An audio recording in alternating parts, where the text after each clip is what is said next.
Hi, I'm Jessica Townsend, author of the Nevermoor series. I'd love to read you a scene from the fourth book in the series, Silverborn, the Mystery of Morrigan Crow. In this scene, Morrigan and her friends are marching in the Black Parade on Hallowmas for the first time ever, when the parade is interrupted by the concerned citizens of Nevermoor. The parade was halted in its tracks as people swarmed through the barriers and into the empty street in front of them, a choreographed stream coming from every direction to block their path. Without even thinking about it, Morrigan, Cadence, Hawthorne, Thadia and Lamb stepped in front of the younger members of Unit 920, and the others followed in less than a heartbeat. "Send her back! Send her back! Send her back!" The familiar voice of Laurent St. James, founder of the Concerned Citizens of Nevermoor Party, campaigner against animal rights, loud owner of terrible opinions, and most notably, in the words of Jupiter North, some rich idiot, boomed unpleasantly from his beloved megaphone. "Ugh, not this guy again. Hasn't he shouted about you enough for one lifetime?" Cadence muttered to Morrigan. "Take a day off, mate." "The concerned citizens of Nevermoor say nevermore," shouted St. James. "Nevermore will we allow our city to be controlled by a maker of monsters, by a wolf in sheep's clothing, by a too powerful, too dangerous, megalomaniacal despot." "Is he talking about me?" Hawthorne said quietly, grinning as he lifted the sleeve of his cloak to reveal his werewolf costume again. How rude. Morrigan almost laughed, but not quite. "Nevermore will we allow our citizens to be put at risk. The Wondrous Society has smuggled in a wondersmith from the Wintersea Republic, our enemy nation. We must rise as one and say nevermore. Nevermore will we allow them to do as they please, running their wild schemes on the taxpayer's coin and putting our children in danger." He paused, picking up a small child beside him and lifting her onto his shoulders. "We must rise up and demand that they send her back."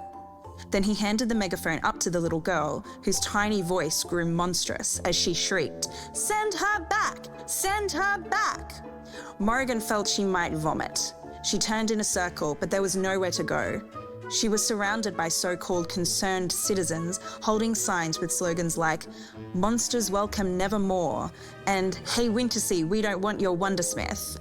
Though they'd grown since she'd last seen them, still they numbered only 100, maybe 2, but there were thousands of Nevermorians lining Lightwing Parade, and even some of them took up the chant.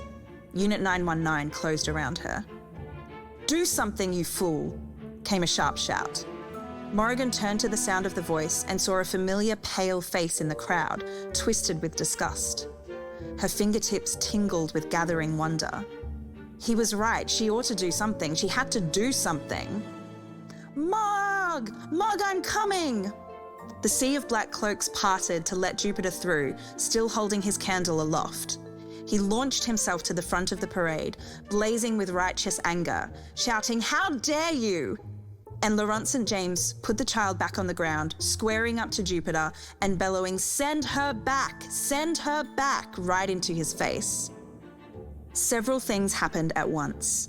Unbalanced, Jupiter dropped his night beacon candle. It rolled into the crowd of concerned citizens, still alight. The little girl reached down to pick it up and time slowed to a crawl, and Morrigan felt every drop of water in her body turn to ice.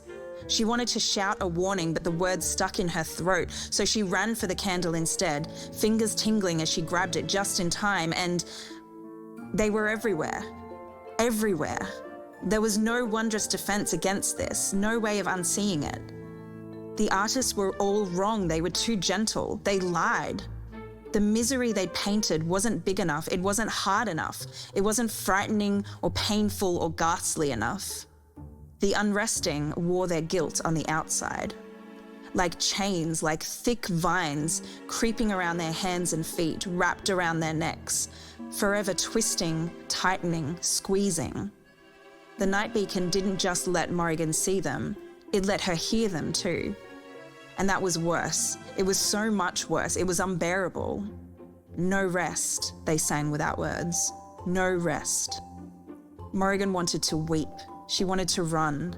She could hear words beneath the wailing, could hear her name spoken in familiar, panicked voices, but they felt so far away, and all she could see was the Unresting.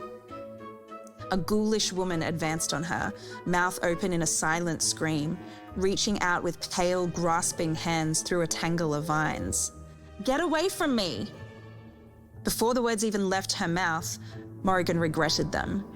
A sea of faces turned towards her, black socket eyes and gaping maws growing wide with horror or hunger.